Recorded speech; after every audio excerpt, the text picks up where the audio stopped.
Hello, I'm here with Patrizia Zanoni and Milosz Miszczynski, who are the authors of the paper Post-Diversity, Precarious Work for All, Unbordering Categories of Difference in an Amazon Warehouse.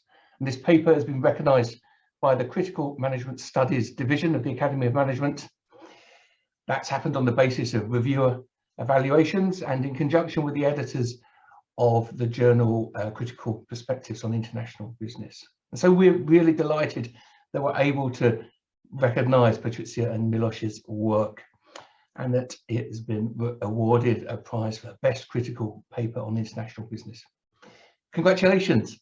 I wonder if you could start by telling me a bit about the paper and maybe how it fits within our critical community. Hi, Richard and everybody. First of all, thanks for the award. We are very grateful that the reviewers and you decided that this paper was good enough to get it. It's a paper on which Milosz and I have been working for a long time, actually. And it's a paper that talks about how differences which have historically been used to really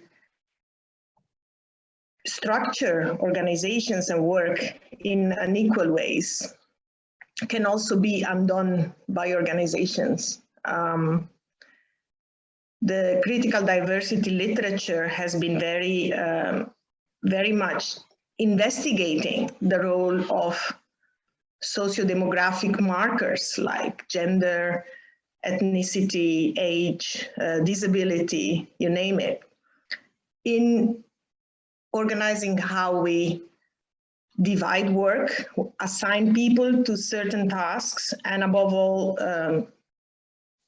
order those people and those tasks hierarchically, creating inequality. But we have been less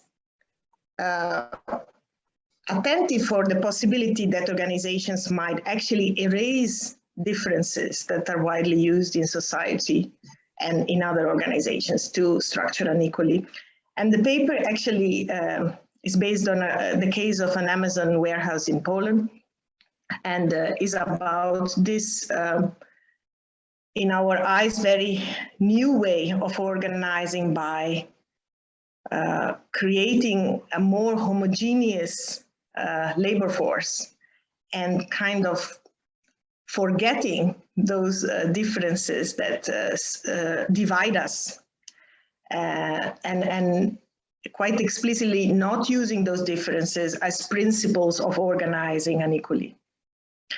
And for this, we use a theory of borders, a critical theories of borders, and we were really triggered to use this kind of theory by Lazzarato and Mezzadra and Nilsson. And we were really triggered to use this theory because it relates very explicitly those differences to the working of capitalism, global capitalism. And this is something that most theories don't do. The classical theories that the critical diversity literature has been using in the past are not really so explicit about how differences are enjoined and used within the cycle of capital accumulation. And this, we think, is a very necessary theoretical step and really opens up other kind of insights into the process. Mm-hmm. We also identify within this this domain, this homogeneous labor, a set of practices that produce it, and that's also a very important outcome of our study of our paper.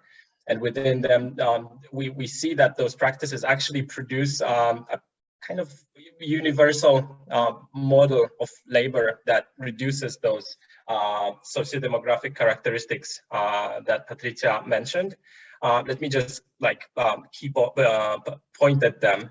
So we see a very unique procedure of non-selective hiring, so pretty much taking anyone to join in the workforce. completely ignoring the even physical characteristics that play a typical role in selecting people for getting a job in a warehouse. So workers have to essentially prove themselves inside the warehouse and their abilities. Secondly, there is the algorithmic technology in place in that warehouse. So modern warehouses are largely based on barcode scanning, and workers typically walk from a shelf to shelf, scanning those barcodes and picking up items, scanning shelves, and so on. So algorithmic technology plays an important role, not only in supporting the warehouse employees' work, but also in controlling and measuring those workers, in a way reducing them to something that those interviewees called Excel entry or the spreadsheet entry.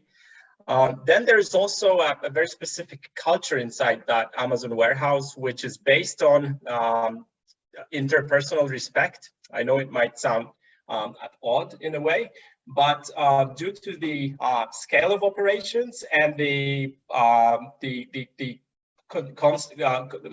internal dynamic of the warehouse that's based on the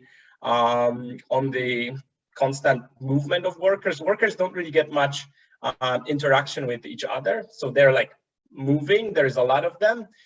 So there is something that we identified as a very artificial culture of politeness that in a way is separated from what's outside, but it's very strongly enforced. So workers have to be, in a way, nice to each other. They cannot, I don't know, swear to each other. They cannot discriminate. Otherwise, the company runs disciplinary procedures. And in a way, the workers are experiencing that culture of politeness. And they appreciate it. For instance, those who really stand out and outside of the warehouse might be discriminated or judged or something else. They actually like the fact that there is that kind of discipline, even though it's very superficial and synthetic in a way. And lastly, there is also that kind of democracy in a way that there is that precarious work for anybody who wants it. And in a way that this is an attractive employment still. We studied a warehouse that's in Western Poland with relatively low employment rates. And what we discovered, or what we've learned, is that it's actually still, despite the harshness and the low pay, it's still an attractive employment place in the context, especially in low-skilled work and other warehouses. So factors such as pay on time or other additional bits of this workplace play an important role to workers, and that's often unseen in a way, or not described in other papers. So within those four spheres that I just listed, pretty much, we see that there's that universal bit that in a way ignores those external contexts that are outside of the warehouse, and this is how this homogeneity is created, and in a way it's very unique. Thank you both. I really enjoyed reading your paper the first time through, and now having heard you talk about it, I'm going to go back with so much more to sort of look for and to think about and reflect on. So thank you. I'm sure others who are watching this video will find this a really lovely gateway to get into your paper as well. I wonder, would you like to highlight any key learnings that have come out for you in the research, or maybe suggest what you would like the reader to take away? Perhaps I don't know about Milosz, but I take for me the key learnings of the paper are two main things that really surprised me. On the one hand, it's the first time that I really have been looking at diversity in an environment where technology, algorithmic technology, plays such a huge role in organizing the work process, right? So what we see here is that all kind of, the whole process is very much mediated through these scanners and this algorithmic system that organizes work. And that the centrality of technology here shows how much this technology has a potential to disembody, in a way, relationships from cultural categories that have been used traditionally to organize work and to organize social relations within the workplace. And this is, has quite a strong emancipatory potential for those who have been historically disadvantaged. At the same time, because the technology enforces competition among people, it also really pushes people to the extreme to be extremely productive. So you have this very, very ambiguous combination of the closest you can come possibly to equal opportunities in terms of abstractions from our cultural codes through the machine, through the algorithmic management system. And on the other hand, the use of these equal opportunities actually to enforce an extreme high level of competition that really is very exploitative for workers who are also employed in a very precarious way, right? I mean, the moment they don't produce enough, they are just sacked. So this is for me the first big major learning point. And the second, which one is the second? The second is that we actually think of people being exploited and consenting to this exploitation. I mean, being forced by necessity to join the workforce and an employer that exploits them. But in this case, we really also see how these very exploitative workplaces offers opportunities to disadvantaged groups to move forward in society. And therefore, there is a very strong component of consent and not only enforcing harsh labor conditions because of necessity. And this is a very ambiguous kind of result, if you want, and which really surprised, I think, both of us. Yeah, another part, just to add to what Patrizia described, is also that it's, in a way, the scale of the operations of Amazon is immense, as we know from other papers, and it's very spread geographically. It's a global operation with an enormous global value chain and hundreds of thousands of workers inside. And I feel that the perspective of those workers that we get from other papers is usually quite negative. I'm very close to dystopian thinking and observing negative future. But while learning about it and talking to workers, interviewing them, I've heard a lot of cynicism in connection to official Amazon's equal opportunities or diversity policy. They were very ironic about it, especially the posters or the whole symbolic part. But at the same time, they were describing to me how it works in a way in their favor. So while we provide a snapshot of reality of the Polish warehouse, I think that in other parts of the world there are similar challenges or similar inequalities that in a way are reduced inside the warehouses. And I feel that also it's a big outcome that while different cultural contexts play an important role, that those management techniques or management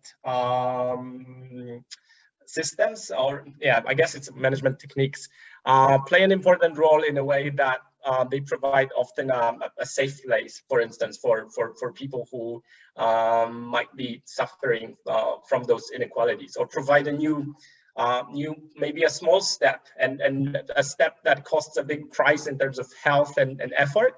But there are people still joining and signing up for that workplace. So I feel that maybe the picture gets a little bit fuller thanks to our paper. Yeah, for sure. Thank you. Excuse me. Thank you both. I'd just like to ask, does this connect to a larger body of work that you've been working on, part of a longitudinal study, or has it opened up some new avenues for you to explore? Where next? So we are. Go ahead. Okay, so we recently won a pretty big grant. It's called CHANCE, which stands for Collaboration of Humanities and Social Sciences in Europe. It's a consortium project. So in addition to us, so me from Poland and Patrizia from Belgium, there is also British and German partners. And we're planning to study warehouses in those four countries, studying how warehouse management systems change workers' experience and drive warehousing companies and employment strategies in Europe. It's a very exciting project for us because it involves external partners too, representing industry and trade unions. So it's a pretty complex and interesting new avenue that we're taking, starting from November. Congratulations! That sounds like fascinating, potentially transformative work. Well, we do hope so. Of course, logistics has taken a has been expanding enormously in the past few years, and we really think that we need to investigate that sector much more. But let me say something also concerning the diversity research, where which is historically what I've been doing. I do think that both in logistics, but also in any kind of sector where algorithmic planning and optimization play a larger role, like, for example, the gig economy, but it's not only in the gig economy, of course, right? In many classical organizations, this algorithmic software is gaining importance. I do really think that we should be looking much more closely to how the categories produced by the computation embedded in these machines change the categories of difference that we have been traditionally using to organize. And I really think we, within a couple of decades, we will no longer be able to talk about diversity in a meaningful way without taking into consideration the role of technology. So that's, I think, my main message. And I don't think it's an easy or natural step for many critical diversity scholars, because, of course, technology is really another conversation. But after investing a few years in it, I actually think that it's one of the directions we should take to keep understanding diversity and inequality in the future. That's super. Thank you, Patrizia. Gives us lots of food for thought there, and and hopefully opportunities like this for people just slightly beyond the sort of the obvious readership of this paper will have a chance to engage with some of your persuasive arguments and extend the conversations further. So thanks so much, both of you, for your time. I'm really grateful for you finding time in your busy days to share this with our community. Congratulations once again for your award, and good luck with the huge work that's going to come out of it. So thanks so much. Have a nice day. Thank you. Thank you. Thank you for the award.